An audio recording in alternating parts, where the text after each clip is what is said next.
Being married to a Filipina compared to being married to an American woman.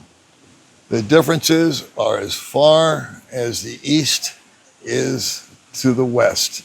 And I want to cover a few of those points here in the video. All right, so the differences between being married to a Filipina/Asian woman and being married to an American/Western woman. Is the differences that great? Absolutely.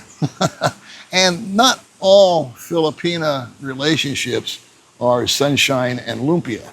By all means, they have their challenges. But I think that the challenges in the West are much stronger than they are here in the East. Why is that? Well, I kind of sum it up to simple cultural differences. In America, how are we raised? We're raised to be independent, both males and females. All of our parents, most of our parents, I should say, want us to grow up to have a healthy, happy, meaningful life. And that's not lost on the girls and just poured on to the boys. It's a 50-50 deal these days. And so they want that girl, the fathers want their daughters to grow up and be independent and self-sufficient.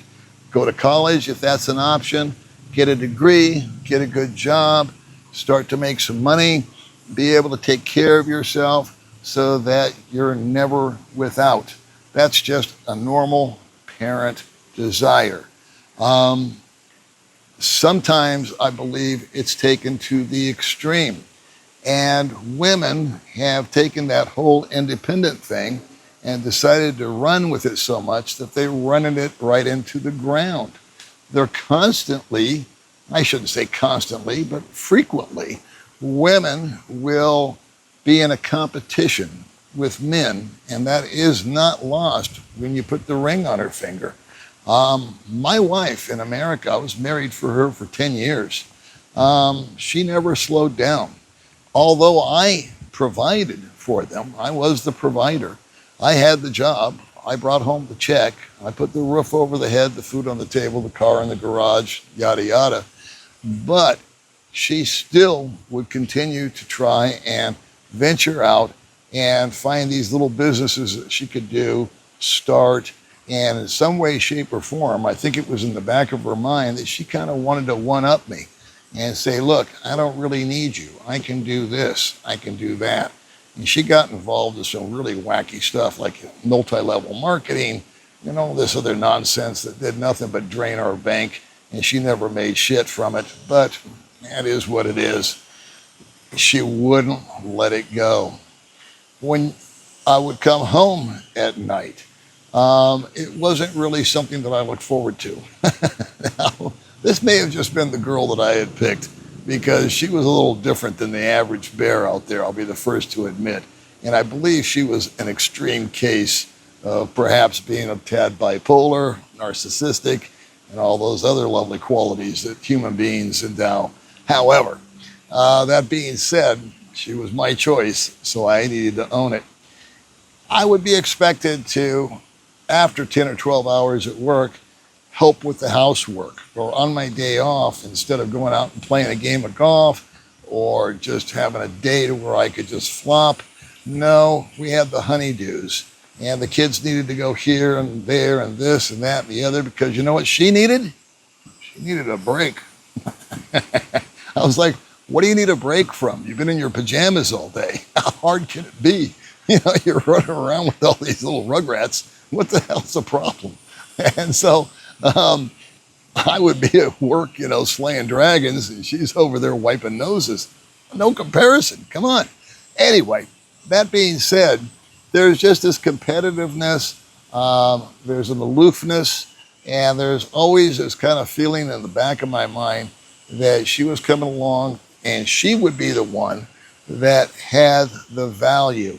If I wanted to be romantic with her, well, if I didn't hit all the numbers during the day and made her happy and did whatever she felt that I was supposed to do as her husband, well, that wasn't going to be part of the program that night. That was weaponized. And I don't think that's healthy on either side of the equation. So let's flash over to the Filipinas. I'll be the first to say that being married to a Filipina is not exactly all sunshine and lumpia. No, women are women, but the dynamics are totally different because the culture is different. The culture in the Philippines, especially, I believe, is that of family and the orientation of the nuclear unit being primary, relatives, mama, papa, sisters, brothers, husband. That's the priority. Not to be independent, not to be sophisticated, not to be slaying dragons, but to keep the unit together and to create harmony. That is probably the most powerful word that I can use when describing life with a Filipina. What they really desire, and my own wife embodies this, is a desire for harmony. There's not a lot of money grab things over here that you hear about, and yes, they exist, but most Filipinos put the priority on the nuclear unit, the family unit, health, happiness, and togetherness. Filipino women do not want to compete with you or with me. My wife doesn't want to compete with me. She wants to boost me. She wants to support me. I truly didn't feel that when I was married to an American. I didn't feel that woman in America wanted to support me. And in fact, I kind of thought in the back of my mind, if she had the chance, she'd cut the legs out from underneath me just to prove her point. So let's get back to the Filipinas, though. I keep smashing American women, sorry. Jealousy is a problem. So like I said, it's not all sunshine and lumpia. Let me drive home a couple of points. Jealousy is off the hook out here. When I first met a female, not my wife, but I knew some women prior to her, and it's not lost on my wife either. She's the same way. So we'll just use her as the example. Jealousy. Been with her for 6 years. She still has a level of jealousy. Now, when that first occurred to me, and it first occurs to other guys that I meet and talk to out here, that's really kind of an ego hit. Hey, this chick is jealous. She wants to hang on to me. She values me. She finds me as something that she needs to hold on to. And apparently she seems to think that other women desire me, which makes me desirable. And so there's just sort of this little dopamine hit that a male gets.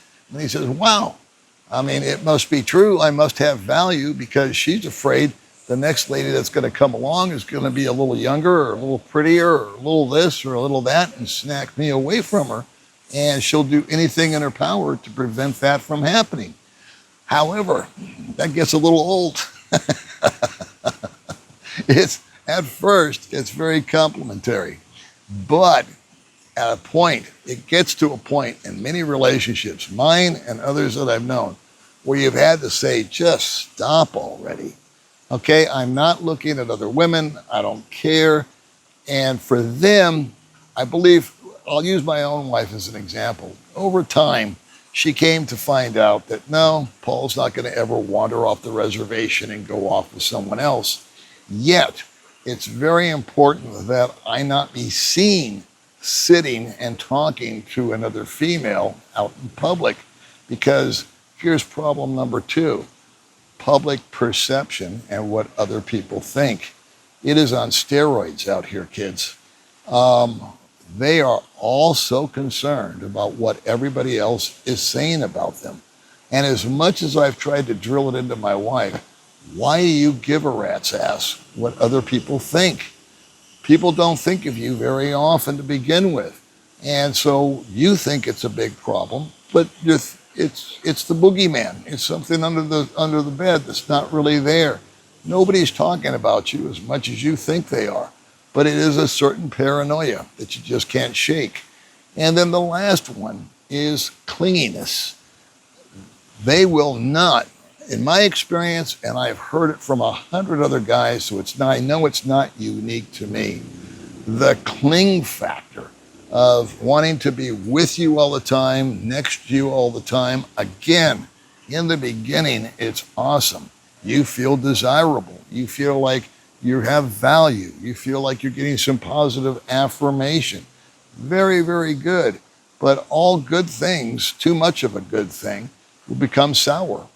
And how often can you have your space invaded? Every now and then you just need to, unbutton your pants and watch TV without someone hovering over you at all times. That too, I'm happy to say, tends to dissipate with time.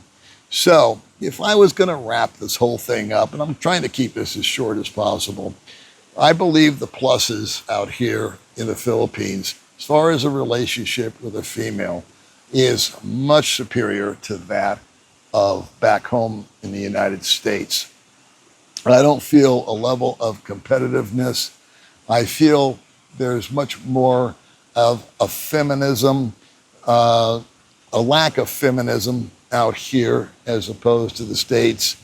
I don't hear my wife ever talking about her rights as a woman and how the glass ceiling exists and she can't get ahead. She just sort of accepts the fact, because of the culture, that women are not necessarily second-class citizens, but that males do run and dominate the world. Now, there's some very successful Filipinas out here that are, political figures, whatnot. So yeah, they do go up the ladder, but I don't see very many females trying to emulate that. They are primarily, we go back to the beginning, they are focused on their own world, the nuclear family. In America, our parents, once we become independent and on our own and living our own life and raising our own family or not, whatever, our parents tend to take kind of a back seat as time progresses. We move away, we go to different places, we start up careers in different states or different areas. We may call them on the phone every now and then, and usually the get-togethers are on some holiday such as Thanksgiving, Easter, or Christmas. And usually that involves, some kind of plane ride or car drive, and you get together, and it's kind of this hurry up and have fun kind of attitude. And you almost feel like strangers sometimes because you're trying to be nice to one another, where you might have some differences. We're out here. Every day is a reason to celebrate with family. Kids don't wander very far away from their mom and their dad. They, as grown women and men, they stay in touch with mom and dad. They run over to help mom and dad. They're very close-knit. If you have children together, there's never any hiring of a babysitter. There's a sister, there's a niece, there's a nephew, there's a mama, there's a papa, there's a grandma. They're love to take a kid for a day or an afternoon. In fact, I don't have any kids with my wife, but I know if I did, if we took that baby to a gathering, we'd never see the kid till we left because he'd be getting passed around by everybody. They'd all want to have a piece of him or her. And that's just the dynamic out here. So if you want to have a more traditional type of marriage, in no way, shape, or form do I ever have my thumb down on my wife and say, you have to do this and you have to do that. I don't have to because it's not necessary. She's just amenable. She has come to the conclusion that me being happy keeps her happy. She appreciates the fact that I provide. She appreciates the fact that she's included. She appreciates the fact that I never treat her or mistreat her in any way, shape, or form, either physically or verbally. Have I teed off on her a couple of times? Of course I have. Has she snapped back at me a couple of times? Of course she has. We're human beings. But it's the exception, not the norm. The nag factor out here is almost non-existent. And that, my friends, is pretty much what I'm going to call a video. I'll see you next time.